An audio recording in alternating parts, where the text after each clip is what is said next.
Անհայտ ժամկետում, անհայտ վայրում հին շենքը վերականգնելու խոստումով 2000-ականներից մինչև այսօր Երևանի քաղաքապետարանի թույլտվությամբ քանդված մոտ 30 շենքերն այսօր քարերի կույտեր են, որոնք այնքան վնասված են, որ արդեն անհնար է պատկերացնել, թե հնարավոր է հին շենքը վերականգնել։ Նախախորհրդային շրջանի Երևանի պատմական այս շերտի վերացմանը հետևած ֆոտոլրագրող Հայկ Բիանջյանը վստահ է, եթե պետությունը վերահսկեր, այդպես չէր լինի։ Հնարավոր չի վերականգնել մեծ մասը, այսինքն վերականգնել նշանակում է նոր քար տաշել, դնել տեղը։ Դա հնարավոր է, բայց շատ դեպքերում ուղղակի դա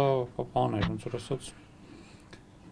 առիթերը շենքը ուղղակի ոչնչացնելու տեղը նոր շենք կար։ Ոչ մեկին չէին խանգարում այդ շենքերը, ոչ մեկի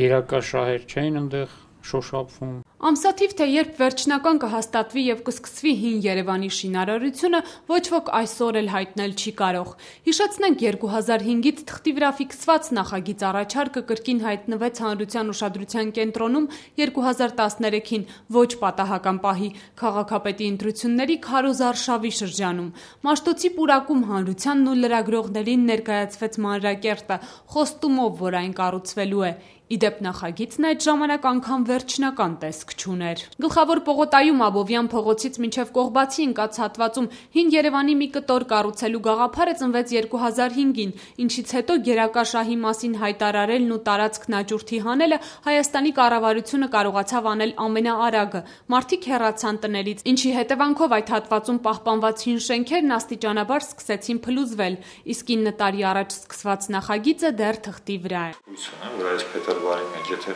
պայմանագիր արվեց, նոր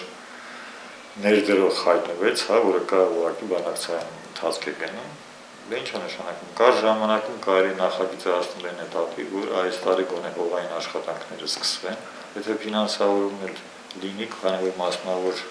ֆինանսավորումով է ամբողջ ծրագիրը իրականացվում,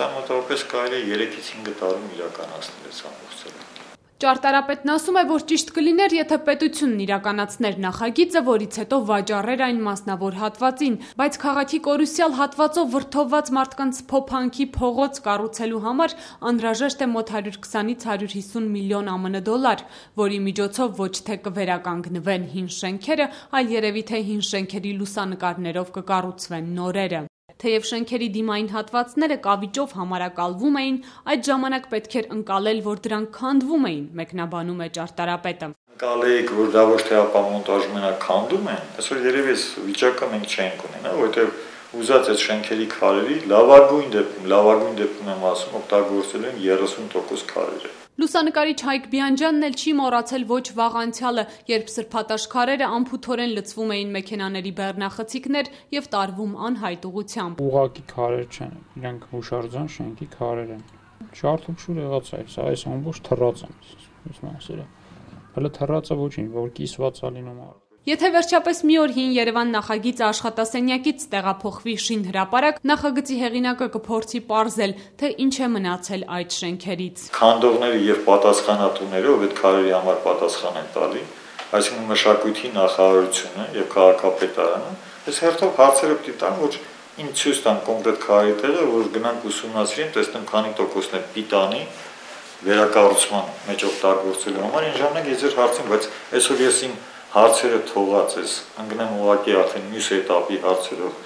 320 մետր երկարության փողոցն ըստ նախագծի արևային էներգիայի սալիկներից հավաքված ծածկ կունենա։ Առաջին հերթին այն նպատակով, որ այնտեղից չերևան Արամի փողոցի նորակառույց բարձրահարկերը, որոնք չեն խոսելու նոր միջավայրի հետ։ Ծածկ ավելացնելով կստեղծվի արհեստական միջավայր, ոչ թե հին Երևան, ասում է ճարտարապետ Գուրգեն Մուշեղյանը։ Ծածկ անելով, կարծես թե դա արդեն ծածկի տակ եղած ներքին առևտրային կամ մշակութային կենտրոնի կարող է վերածվել, որը որ այն հաճույք, որ մարդիկ ստանալու են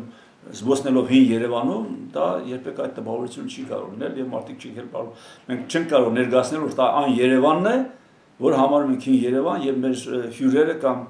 հաջորդ սերունդը նա մտնելով պատկերացնի, որ ինքը զբոսնում է հին Երևան։ Այս նախագիծը քաղաքի որևէ այլ հատվածում տեղավորելու տարբերակը բացառում է նախագծի հեղինակը, որովհետև այս պահին գլխավոր Պողոտայում դեռևս կանգուն են 10 շենքեր, որոնք պետք է դառնան այդ փողոցի մասը։